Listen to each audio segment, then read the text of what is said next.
Ed Stow, aka the House of Lechmere, which I'm going to tag your channel in. So I come across your channel, must have been around lockdown, 4 or 5 years ago. And I only follow 4 channels on YouTube. Yours is one of them. I've literally watched, I'm not a stalker or anything, but I've literally watched everything on your channel. We've been out yesterday, we were in Bethnal Green. So you told me your channel's going to start. Obviously, you're known for Charles Lechmere, massive theory on it, which is, in my head, one of the elite, certainly, maybe 8 or 9, I think. And 8 or 9. yeah, I could give you a shout of 8 or 9. Lechmere, Go on, just out of interest. right? Lechmere, Kosminski, Thomas Cutbush, Cutbush, good blimey. Jacob- Even McNaughton. Jacob Levy. Okay. and how many is that? 4. And then obviously you've got, right, we're there. So Druitt, which he was named. Come on, I mean, listen. He was named. Okay. You can't. Okay. Michael Ostrog wasn't probably in the country. No, Michael, he wasn't, but he was named by them. So you'd So probably you think he's a good suspect? no, but he was named. He was named by the Lots police. of people in it. Ostrog, now we know, So was is he one of your top 8 suspects? No, absolutely not. So you're down to 7 now. right. So we're there then, and then obviously you've got your Dr. Tumblety. Okay. Right. Do you know what? You only got to 6. I mean, You've got to 6. Mick Priestley says Albert Bucket. Albert Becker. Okay, that's 7. Right. Okay. We've got. One more. Come on. We've. I'm not going to slag off. All right. I've got one, and it's Frederick Abelard's favourite suspect, Chapman. Okay. Right. Okay. So you get my point, right? Right. So, Lechmere, we found a lot about him since the turn of the millennium. Your channel is, listen, I'm not going to tell you to suck eggs. Your channel is massively, there's dozens upon. I've thoroughly enjoyed every one of them. But you're going away a little bit with your channel. Are you even getting a new channel? Is that right? Well, look, I've got hundreds more films to do. Yeah. On Lechmere. That's good. Probably literally. Literally hundreds? Well, on the theme, because I want to look at other suspects, some of the ones you've mentioned there. Some I've done films for already on Levy and Kosminski and Ostrog. Kosminski. I'm going to do films on the other suspects you mentioned there, looking at them and comparing them. I'm also, other serial killers are interesting. Studying other serial killers and seeing points of comparison. Because you do touch on other people, don't you? You have touched a lot when you're discovering, when you're explaining you quite often talk about your John Wayne Gacy when you're talking about serial killers. I did 2 episodes on the suspect, the Long Island serial killer Rex Heuermann, and since I did my films on Rex Heuermann, who's not even been convicted, not even been in court yet. Really, he's being held on remand in America, but he's been charged with other murders since I did my film. So that's an interesting case. I'll probably do an update on that. It's a very interesting, and I see a lot of parallels between Rex Heuermann, the Long Island serial killer, and the Jack Rip murders, and. So they're very interesting. A lot of them, America obviously has more serial killers than any other country in the world for a variety of reasons, which I could go into for why that kind of thing happens. But and I've got a lot of viewers from America, so it's always good to do. Well, I was going to say your channel now is literally seriously flourishing, and I want to tell you something. Basically, years ago, you had to kill 5 people to be qualified as a serial killer. These days it's free. Talk about lowering the bar. Some say 2. Really? Right. So it's almost encouraging. But listen, it's us. Soon will be one. Yeah, us Joe Public. It's always fascinating to go, well, what made that guy go right? They didn't give me milk at school. I'm going to go and kill a few people. It is a hugely fascinating, and us as human nature, we are hugely fascinated. The psychology of psychopathy. Yeah. It's a psychopathy. It's a strange word to pronounce. It's psychopathy. The psychology of it, because they're going to be psychopaths, is very interesting in itself. And diagnosing psychopathic behaviour and recognising that psychopaths aren't wired like normal people. And so when people say, "Oh, so and so wouldn't do that," you wouldn't do this if you wouldn't do it anyway, would you? You wouldn't be killing people randomly in the street anyway if you weren't a psychopath. So you can't. But that whole subject is a very interesting thing. And when you look at the behaviour of these other serial killers, they're often very off the wall, weird behaviours that make sense to them, but it doesn't make sense to normal people. Do you know, it's always fascinating. There's so many people go, "Why did Jack the Ripper stop?" And it's like, it's like, oh, right, I don't. It's like, did he wake up one morning and go, "Oh, I don't fancy this anymore. I'm going to go and get a job in Asda." Well, my most successful film I've done so far is actually with you. Yeah. In the church. And that was really entertaining. There was coppers everywhere, and it was in Bethnal Green, and someone got nicked while we were sitting there, screaming. So I was carrying the communicator, screeching in the background, and it was in the graveyard of St Matthew's Church in Bethnal Green, which is where the Crays, where their funerals took place, and where the guy who the film I did with you the other day, I mentioned him quite a lot, Joseph Mercer, and is buried. And it's due to Joseph Mercer that Bethnal Green became such a poor area because of actions he was responsible for in about 1800 as a slum landlord. And these things are all linked together. They have far-reaching effects beyond. And one of my favourite expressions is, as I said in that film, is a psychogeography of dislocation, where bad events are drawn to one place. Yeah. So, I mean, do you know what? I am absolutely thrilled to hear you've literally got, some would be amazed. You think, well, I know we're going to be around Brick Lane tomorrow. You'll show me where Emma Smith was married, and and it's. I mean, my wife says to me, "Jamie, and you bored of that?" And it's like same thing every night, Jack the Ripper, and it's like, well, not really, because it's a story with the last chapter ripped out. You're from. I think you grew up in Surrey, and I think you started going to the East End when you're college student days or something like that. And how did you kind of get fascinated into it? Because you've got into it, and I'm glad you have, because obviously you're a very prolific ripperologist. You put out some top quality stuff. There's a lot literally stealing a living. It's dead. He's dead. No one can accuse him. The people doing tours, doesn't matter. We can make the wrong things, but there's I think probably maybe a dozen of you serious guys around, your Lindsay Siviters, Richard Jones, and there's a lot of ones. Martin Fido's gone, God rest him. Donald Rumblow's retired, and they all kind of flying the flag. There's masses of information out there to do, and details. It's the devil's in the details. So I like detail. There's massive information out there. But going back to what you mentioned, I was drawn to the East End myself, partly because of the Jack the Ripper thing when I was a kid, where I went to university there.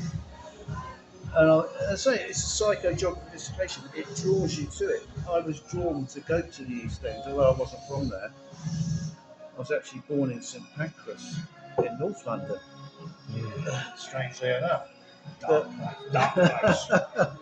But I just seen Frank go dun dun dun. Dark place. I said dark place. Yeah. I was born in, but I was drawn to go to live to the East End. I did lots of things in the East End. I mean, can I just ask you? Did you ever go in the pub where Polly Nichols was killed? It closed in '91. No, I wasn't there. I'm not that old. You must have went the Great Maurice and all that. Yeah, I've been to the Great Maurice when it was when it was open. Yeah, I've been in 20 years ago it was open. Whenever it was. Yeah. I've been in the Roebuck, which was the pub on the corner of Bucks Road when it was a pub. I didn't. In those days, I wasn't really interested. I wasn't there for that reason. I wasn't there for, and I didn't go to the Great Maurice for ripperological reasons. I think the last time I remember going in the Great Maurice was when Tottenham were playing Millwall in the late 80s, and all the Tottenham lot met up in Whitechapel, and I had to bump into them. I went to, and a load of them went in the Great Maurice, and I remember going to the Great Maurice then. But but that was nothing to do with Jack the Ripper. Yeah. So I mean, you know, there is. I mean, your channel, as I said, I've literally watched everything on it, and it has. I've watched the rise. You know, as I said, have you been? Is it 5 years you've been going? It was. Was it slow at the start?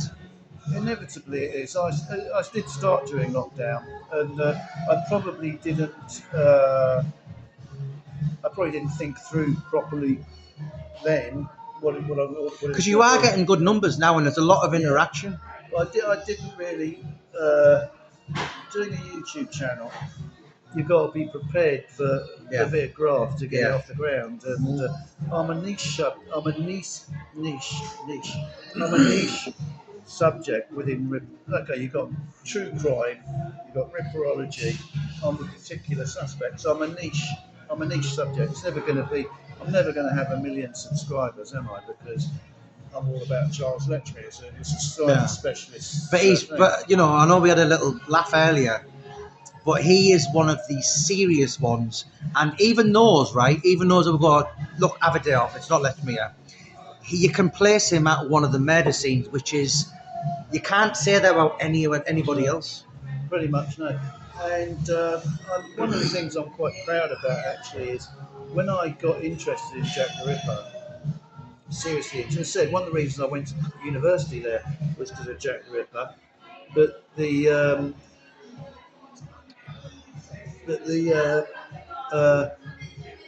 back in like 1981 or 2 or something. So the House of Letchmere, as I said, absolutely, truly riveting, and I absolutely, you know, watch everything on there.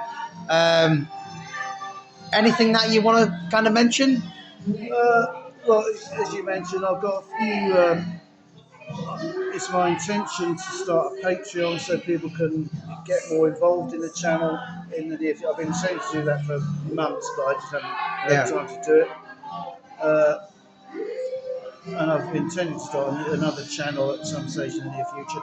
Not that I'm going to do less on the House of Letchmere, but it's as well as, not instead of. And so I've got lots of things. You know, because in the industry, write a book. That's one of my right, we'll talk about that another day. We'll do another video on that. But listen, a book on Letchmere. Oh, really? Yeah. That is fascinating. You know, so for me, someone, a northerner, right, looking at the whole London scene, right? You are one of the most kind of prolific, and everyone has their man. You know, Richard Jones said to me, it's a pure Polish Jew the world hasn't even heard of. Mick Priestley is, Albert Beckett. You know, you can go on and on. Everyone, you know, Tumblety was Stuart Evans. You do have, and I dare say you are probably, maybe you and the guy from over Sweden. Christer Holmgren. You do have a special. There's an old saying: if you're good at something, never give it away for free. And you are the two guys on the planet that do kind of almost have the blueprint on Letchmere. That's true. I probably do. Lots of people say I give too much away for free, actually, and help other people who have written books on it and so forth. I'm not kind of precious in that way. Partly, probably, because I'm confident that I know more than anyone else about Letchmere as a suspect, and can, when I do release my book, which I am intending to do, which will be quite a thick book, because there's a lot to say about Letchmere, and the theory is quite complex of many working parts to it. I'm confident that it'll be successful because it'll be the complete picture. So I'm happy to share with other people in the meantime. And it's a passion for you, isn't it? It's like, I suppose so. You know, when I did a book, listen, I started off that book by actually saying something like, before I start, because there is a lot of. I did a video recently on this channel about the bitchiness in the Jack the Ripper industry, and I actually started that book by there's something about Whitechapel by saying, before I start, I'm not an Ed Stow, a Richard Jones, a Lindsay Siver. I'm just a guy with a lot of enthusiasm, a lot of energy, who's obsessed, and but yous are the real people who provide certainly people like me a lot of entertainment. Um, yeah, it is a labour of love for you, isn't it? Well, one of the things about there's some very good people. You mentioned those guys there. Very good people involved in this subject who are decent people. There are also some total cranks and nutcases. Yeah, But absolutely. it's a mark. Some people get upset with that sort of thing. It's a mark of success. If you're going to get anywhere, you've found this yourself in your own life. If you don't attract cranky nutters who hate you for what you do, then you're probably not doing it very well. And you're living rent free in someone else's mind, and in a way, that's a mark of success, isn't it? That is a form of flattery, Yeah, of course it is. Yeah. Malcolm X said, "Show me a man who has no haters, and I'll show you a man who's got no success." Is that him who said that? Yeah. I think that's been attributed to 500 people. No, Malcolm X. Yeah. Okay. So you are going to get that, and I mean, as I said, I absolutely adore your channel. I mean, do you get the odd trolls? Yeah, of course, I've got people who